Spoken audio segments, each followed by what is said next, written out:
This summer, Instacart presents famous summer flavors coming to your front door. Or pool. Or hotel. Your grocery delivery has arrived, sir. That was faster than room service. No violins in the lobby. Oh, seriously? Anyway, sit back, relax, and get delivery in as fast as 30 minutes. Starring your favorite snacks, drinks, and more. Download Instacart for free delivery on your first 3 orders. Rated H for hungry audiences. Offer valid for a limited time. Minimum $10 per order. Excludes restaurants. Additional terms and fees apply. We acknowledge the traditional owners of country throughout Australia and recognise their continuing connection to land, waters and culture. We pay our respects to their elders past, present and emerging. Welcome to This Song Is Yours, a music podcast where we chat to a new guest each week, talk about their life and creative endeavours, and talk to them about some of the music they love. Our show works by chatting to our guests about music, but also getting them to make you a playlist of the songs they love. You can find the link to our playlist in the show notes. Welcome to episode 32. I'm your host, Simon Fink. Our guest today is Australian singer-songwriter Tulliah. Her debut EP, entitled Fresh Hugs, was released in March and is a gorgeous blend of folk and pop. In today's episode, Tulliah and I talk about the making of the EP, honesty in her songwriting, and Little Orphan Annie. Here we go. Our guest today is an up-and-coming Australian folk singer-songwriter. She's been compared to artists such as Laura Marling and Feist and has just released her debut EP entitled Fresh Hugs. Please welcome to This Song Is Yours, Tulliah. Hello. Hello. How are you going today? I'm good. How are you, Simon? I'm good, thank you. Thank you for asking. Congratulations on the new EP, which is out now, Fresh Hugs. Thank you. It's I'm happy to have them out. It's been a long time coming, so it's good that it's out in the world. I'm very curious where the title Fresh Hugs came from. It came from, so I was in the studio and my producer, Dean Toozer, I worked with Dean Toozer on this EP, and my friend Sean, who plays piano across the whole EP, we're listening back to one of the demos, and Dean turns around and he's like, oh, it just feels like a big fresh hug. And we were like, oh my God, that's what we want the whole EP to feel like someone is just giving you a hug, and it feels comforting. And like the reaction to my friend Sean, he's like, oh, I want to make a T-shirt out of Fresh Hugs. I want to make a bag out of it and all this stuff. So we were like, okay, let's make this the EP name.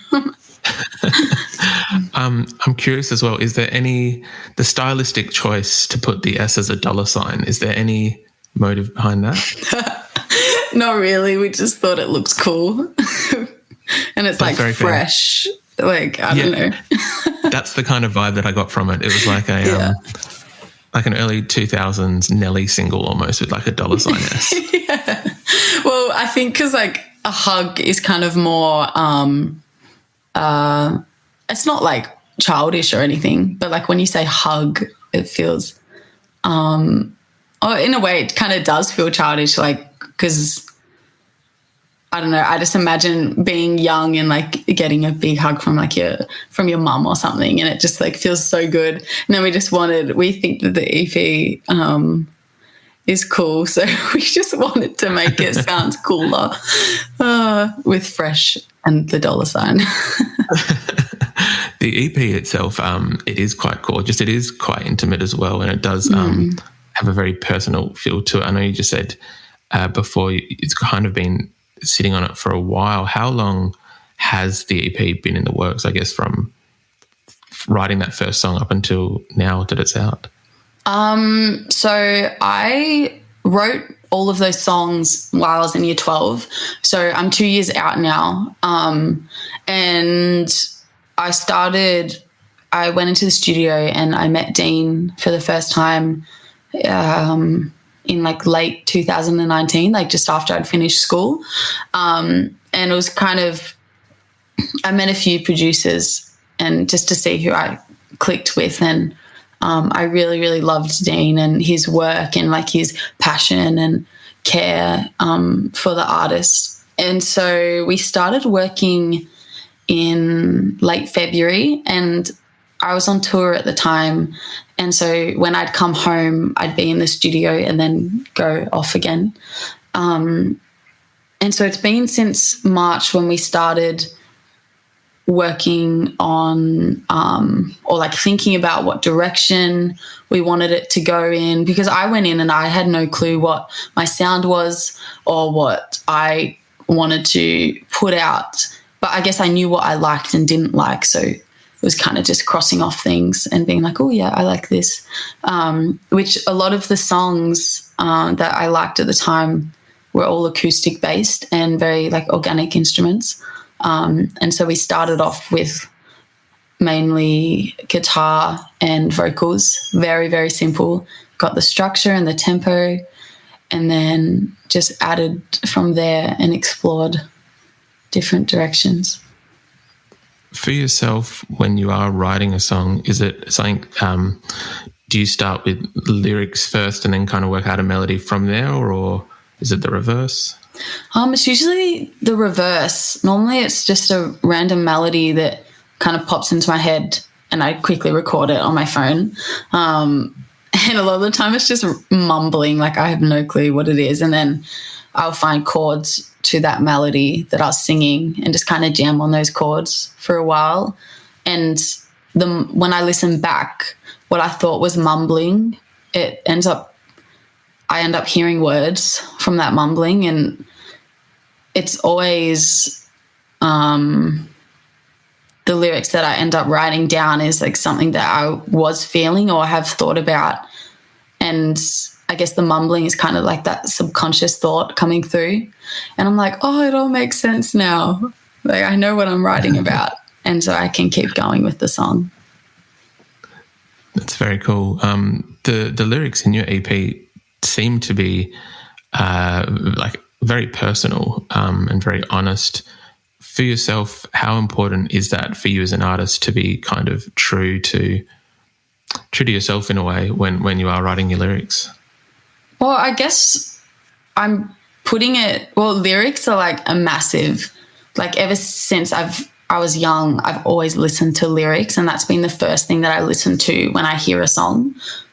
Where like some people it might be the melody, or you might hear the drums first, or it's always been lyrics for me and the story. And I guess if I wasn't true to what I was writing, then I'd kind of feel like I'm lying to people when I put it out, because, you know, it is like getting put out into the world. And I'd kind of feel, but then again, you can write a song about anything and it can connect to anyone. But I feel like the more vulnerable you are, the more people will connect to it.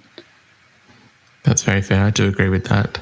I think with some of the lyrics, you paint a picture quite well. Like there's lines, I think it is from, give me 1 second, I apologise. No, you're all Distant right. Dreams. Uh-huh. It's from Distant Dreams, the line, I'm a nice girl who watches Fight Club, which is a simple lyric, but also it is descriptive in a way that it allows you to kind of, I feel like, and especially the way that you sing it as well, it gives off an impression of the person that you're listening about. For you, do you, I guess, enjoy being able to put in like small little intricate details that allow for a more, what's the word? Just allow more insights to the characters in the song? Yeah, well, I feel like a part of a story or a movie, you've always got characters. And as a watcher or listener, when you're listening to a song, you want to know who they are. Well, for me anyway. And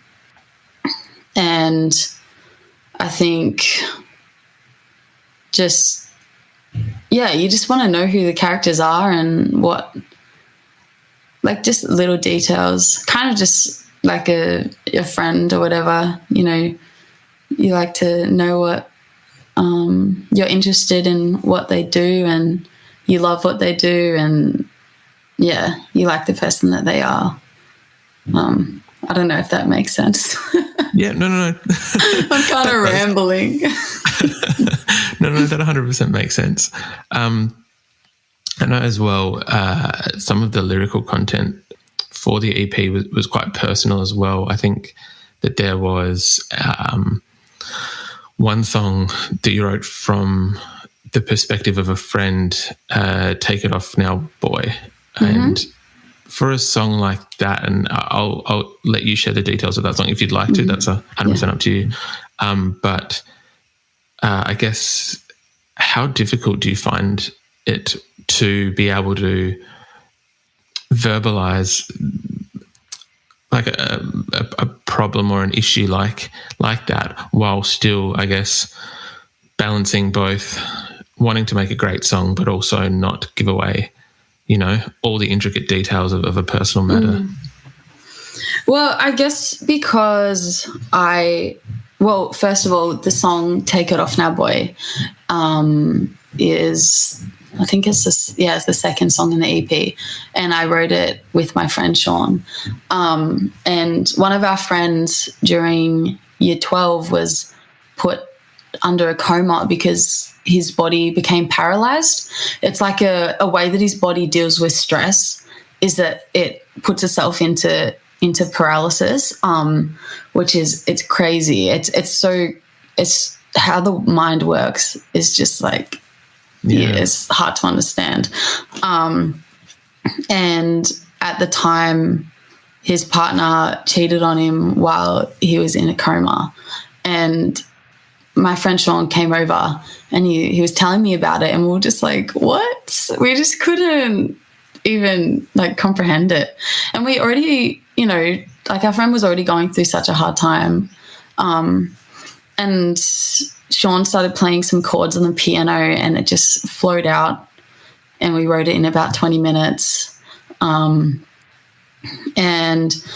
I guess because I feel like, so a lot of my songs I do write from other people's perspectives, or like what I've seen my friends go through.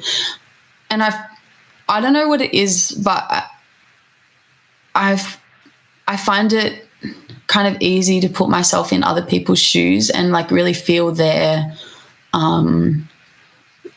feelings in a way. And I guess I was just writing what I was feeling about that situation, and then twisting it so that it's as if it's from my perspective, but it's from like my friend's perspective, who was in the coma. And I guess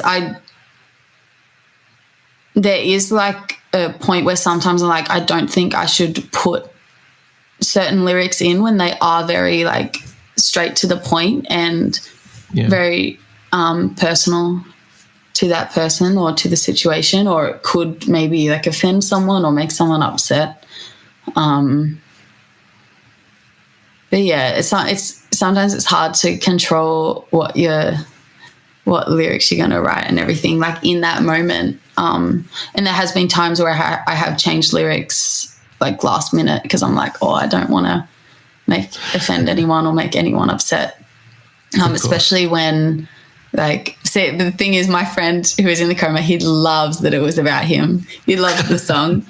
He's like, oh, this is about me. I'm like, yeah, it is. It's that's very cool that he can enjoy it, and yeah.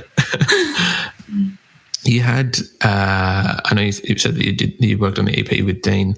You also had David Kahn work on the string arrangement and for the EP, and David's worked with acts like Lana Del Rey and Stevie Nicks, and I believe has won a few Grammys. What was that kind of experience like, or how did that come about? So first, I still can't believe it. It's so cool. Like, I was on a little meeting with him and he's like, oh yeah, Paul McCartney's just down around my block. And I was like, what? He said it so casually too. But it came about, Dean used to be mentored by David when he was in New York. And Dean sent the song to David just to ask him like for advice and stuff, and he he really liked it and wanted to work on it. And we were thinking about getting strings, but then there was a point where we were like, oh, maybe we'll just have it as guitar and vocals and like a little bit of piano. And when David said that he would love to do a string arrangement, we were like, yeah, let's do it.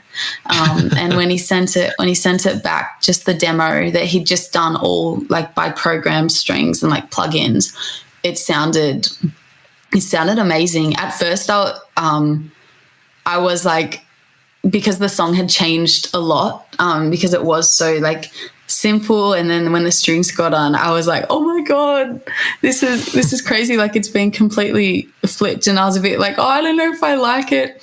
But then after about 2 weeks, we hadn't gotten back to David on like notes or anything, and after about 2 weeks I was listening to it like every day, and by the end, so at the start I had all these notes like, oh, I don't like that, don't like this, don't like that, and then after 2 weeks Dean messaged and David was like, oh, so what are your notes on this? And I was like, I've got none anymore. Like, it's beautiful the way that it is. And I feel like the song is already so emotional, and it just like took it to that next level. Like this, I feel like the strings are beautiful. Yeah. They really do add a gorgeous layer to some of the songs on the EP.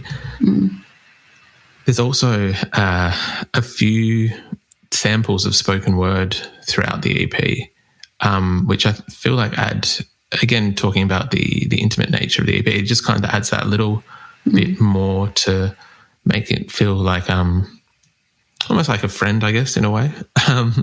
Where did that idea come from, or where did that idea come from?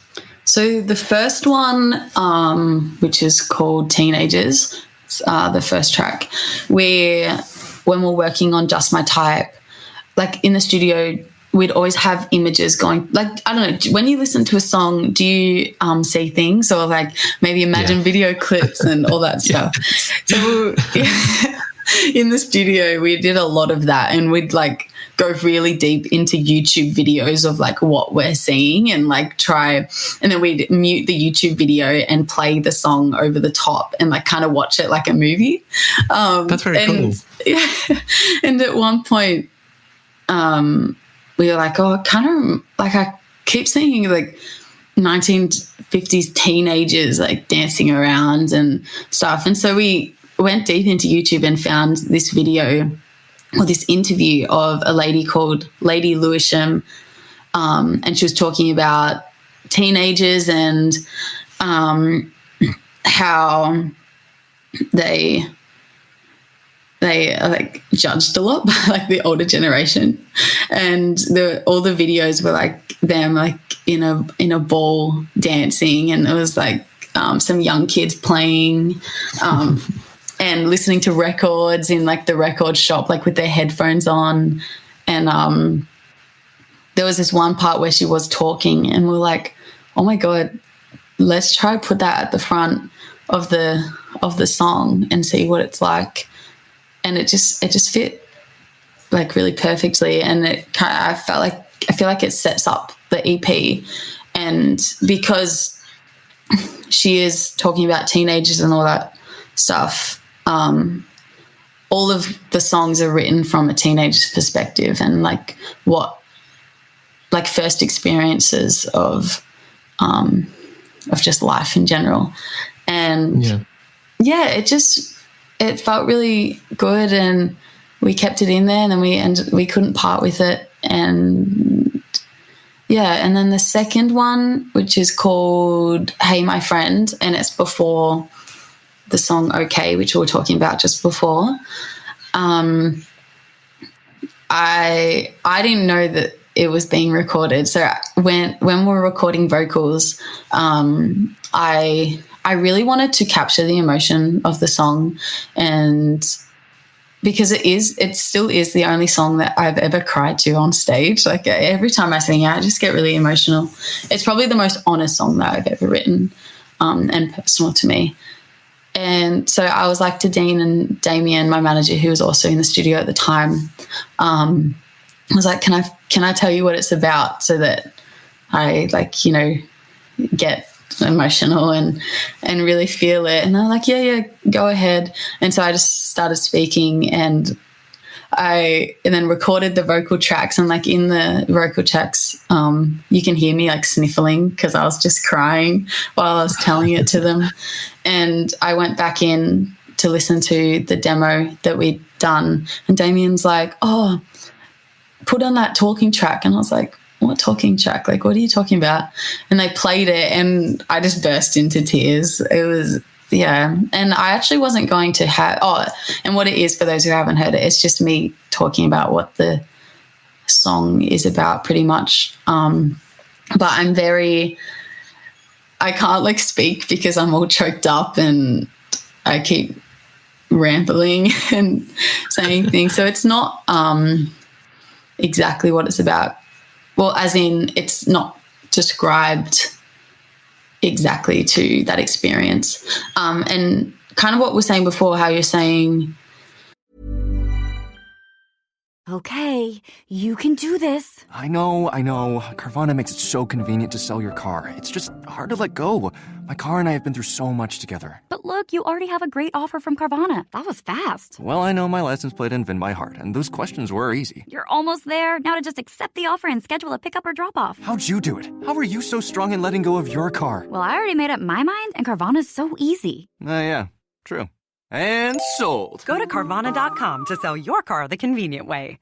This summer, Instacart presents famous summer flavors coming to your front door. Or pool. Or hotel. Your grocery delivery has arrived, sir. That was faster than room service. No violins in the lobby. Oh, seriously? Anyway, sit back, relax, and get delivery in as fast as 30 minutes. Starring your favorite snacks, drinks, and more. Download Instacart for free delivery on your first 3 orders. Rated H for hungry audiences. Offer valid for a limited time. Minimum $10 per order. Excludes restaurants. Additional terms and fees apply.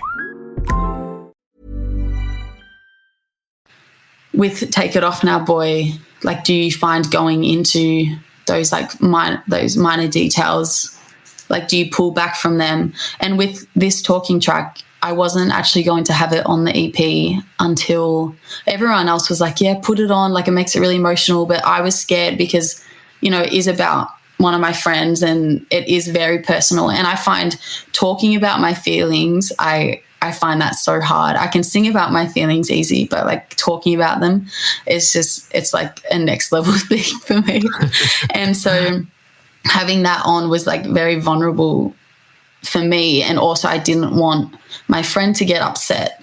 And so the night before Masters had to be in, I was like, no, I'm not doing it. And then I caught up with my friend and she was like, I hadn't shown her because I was scared to show her that I was talking about it just because, it's just very emotional.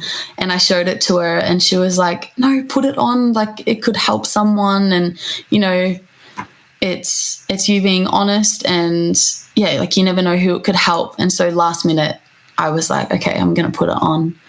And I think it definitely does help with the emotion and the honesty about the song. Yeah, definitely. I initially, sometimes I think, like, when listening to things, we have it on shuffle or whatever, and I went back and then made sure I listened to the EP in order, in the correct order, and it definitely does almost like preface that next song just perfectly. Just it is it's just a gorgeous piece of work. So well done. Thank you. That's okay.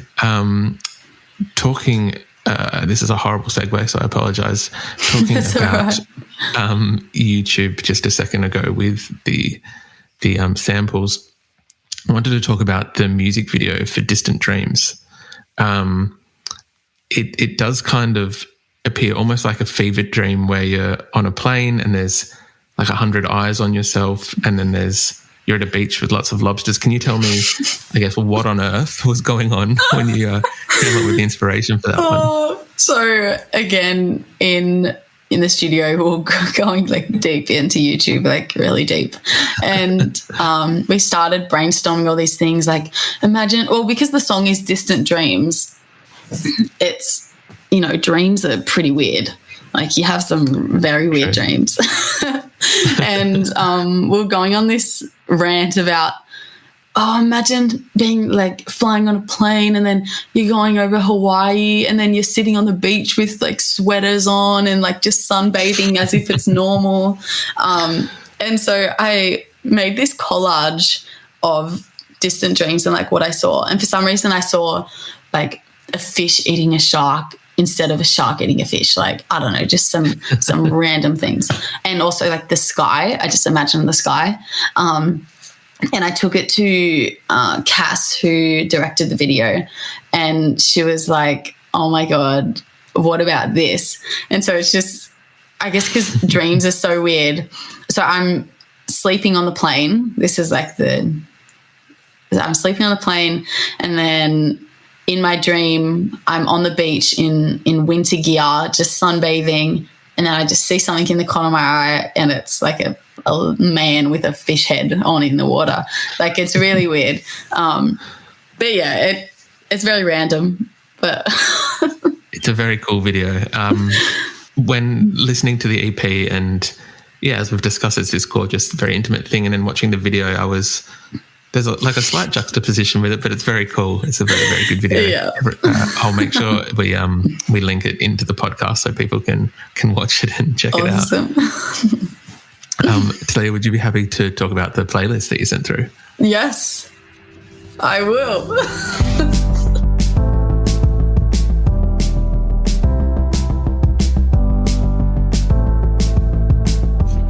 No, you go. I was going to say we have almost like a little bit of a tradition at the podcast. Only if a guest picks this artist on their podcast, we usually will bring it up only because we are a really big fan of the artist as well.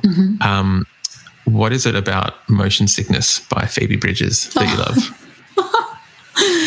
love? Well, Phoebe Bridgers, first of all, is just an incredible artist, and her storytelling. Again, I think when I first listened to this song, it was the lyrics, because I was like, what? I couldn't completely get what it's about. And there's like, for me, there's so many mixed meanings to it. I'm like, I wonder what she's singing about. Like, where has this inspiration come from? But then again, the lyrics still made me feel really emotional. And I love the part in the chorus. I just love that lyric. I just love motion sickness, like going around in all these emotions and getting, your head's just going crazy. And that's what I kind of picture it as, just motion sickness. And then also it just reminds me of being on a Ferris wheel and like going round and round until like you're off, because that happened to me once. It was not good. No, that's very fair. Were you okay after the Ferris wheel? Oh, yeah. I was great. Yep. Cool. All right. That's good. Good. Another track that you picked was Selfless by The Strokes, which was from their new record. And it's a little bit more, I guess, laid back for The Strokes compared to like their previous output. What was the reason behind picking this song? Well, I only heard about The Strokes about a year ago. So I'm very late to The Strokes. And it was when I was in the studio and Dean introduced me to heaps and heaps of artists, and it kind of, The Strokes was a part of them. And so I went and listened to all their albums, and I think the New Normal, which is what this song is from, was one of the first ones that I listened to. And I just love the arpeggiated guitar and the lyrics again. I think lyrics is definitely a theme throughout this whole list because they're like my main thing. And I love the bit of distortion on it too. It just has a feeling of, it's kind of like when you listen to the lyrics, it is sad, but then the whole feeling of the song is kind of like comforting in a way. But yeah, they're just like a new fave of mine, and that song is definitely like one of my all-time favorites now. It's a very cool song. I have to admit, I was not as well versed in the new album as I should be, but listening to the song, it's a very, very cool song. Mm. One track that caught me by surprise, but I love the track and I love that you included it in the playlist. Can you guess which one I'm going to say? No, I'm like, oh my God, which one? Was Tomorrow from Annie, the musical. Yeah. So that one's funny.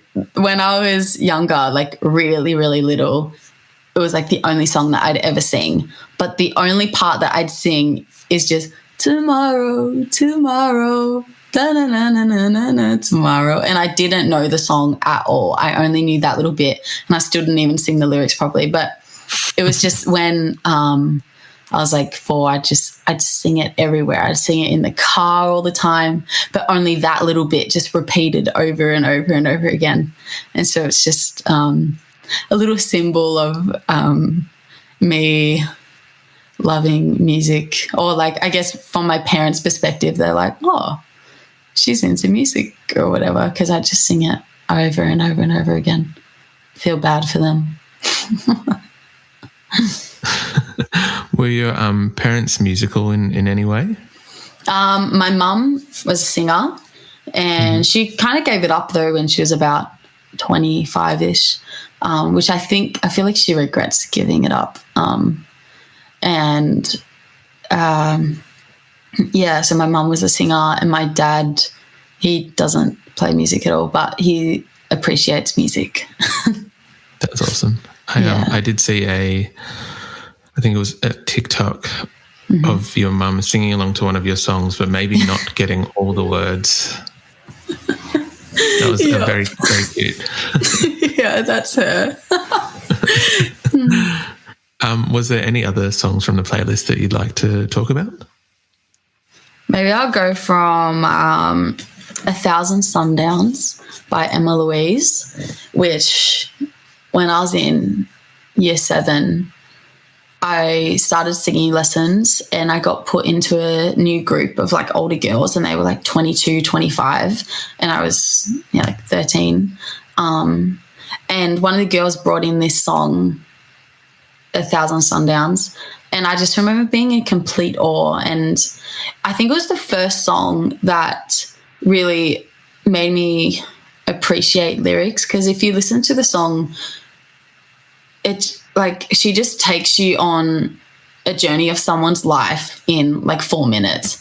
And I just found it so beautiful, and just the storytelling. And so I feel like subconsciously I was like, I want to write music like this, or just music that has lyrics that take people through a story.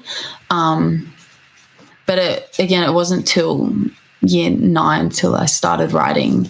And another song that's on that playlist called Youth by Daughter, that was kind of in that same time frame where it was just the guitar and the lyrics and the vocals, and the lyrics were like, well, the vocals were like up front in the mix, and it was all about what they were saying, and it was just simple.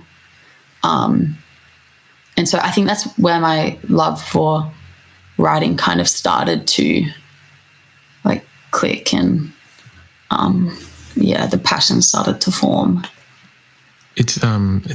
The Daughter track is a gorgeous track. That one builds beautifully while still, as you said, keeping the lyrics and the voice up the front. Mm-hmm. What else have we got? Oh, What About Me, if you're wondering about that, by Shannon Knoll. That's I was going to raise that at the end, yeah.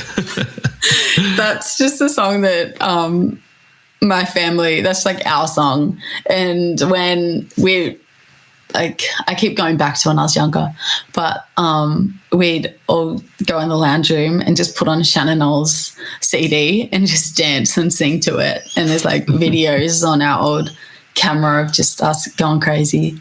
And it was always like when, like being a dramatic little kid, I'd like go into my room and be like, what about me? It isn't fair. Like when something happens, like all my siblings got more chocolate than me or whatever, like, you know. So that's that one. And I got to Walk in the Park by Beach House.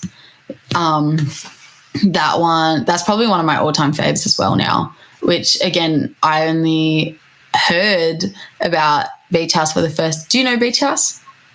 Yes, yeah. Yeah. I only heard about them for the first time a year ago as well, like when I was in the studio.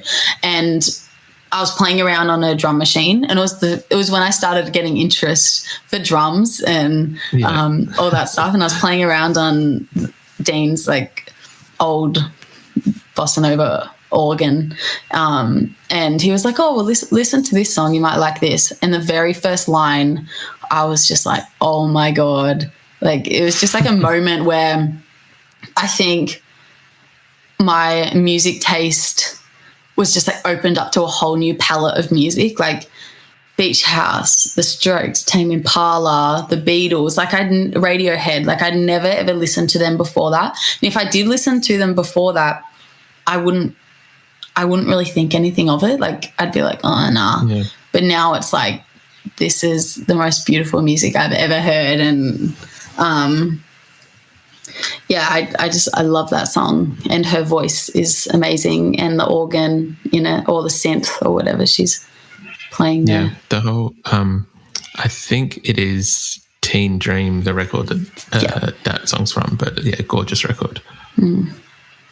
What else? Oh, and then Feels Like We Only Go Backwards by Tame Impala. Oh, yes. Yeah. That one, again, it was when I started first listening to Tame Impala, and I went to Lonerism, his album Lonerism, and that song I had kind of known before, but I just heard it as like a pop kind of song. But then when you listen to it, I didn't hear all the little intricate things, and I didn't appreciate the drums and everything that he does in that song. And I was listening to a podcast with Rick Rubin and Tame Impala, and it's called Broken Records. And if anyone likes music podcasts, please listen to that, because Broken Records is amazing, and Rick Rubin is just like an all-time legend. It's a very good podcast. Yeah. Oh, you listen to it? Yeah. Good. Yeah, it's amazing. And Tame Impala was saying, because one of Beach House's songs, Walk in the Park. It was Walk in the Park. And he was like, he was listening to that, and then he turned it off, and he kept following, like he ended up making Feels Like We Only Go Backwards, like from it just being cut off, and he started hearing the chorus and like everything. And if you listen to both of those songs, you will hear that they're in the same key, same tempo, but like they sound completely different, but you hear the similarities in them, and it's really interesting. And so, yeah, I loved that song mainly probably because it was like Walk in the Park, or like there was that comparison to it that I was like, yes. It's almost like they're very, very different songs, but almost like a connection, or like a brother-sister kind of relationship to the songs. Yeah. Definitely. So yeah, thank you very much for your time today. I do appreciate it. It's been lovely having you on the podcast. Thank you for having me.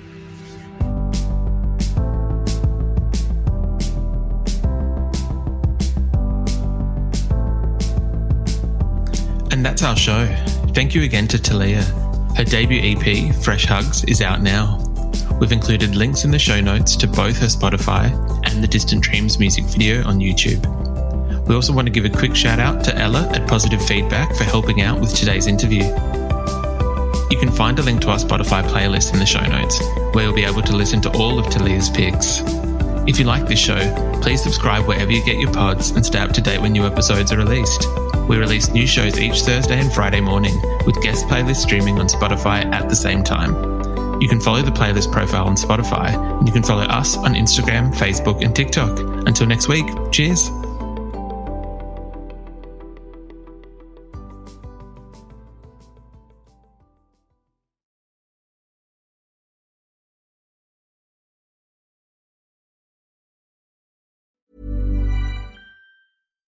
Ah, the sizzle of McDonald's sausage. It's enough to make you crave your favorite breakfasts. Enough to head over to McDonald's. Enough to make you really wish this commercial were scratch and sniff. And if you're a sausage person, now get 2 satisfyingly savory sausage McGriddles, sausage biscuits, or sausage burritos for just $3.33. Or mix and match. Price and participation may vary. Cannot be combined with any other offer or combo meal. Single item at regular price. Ba-da-ba-ba-ba.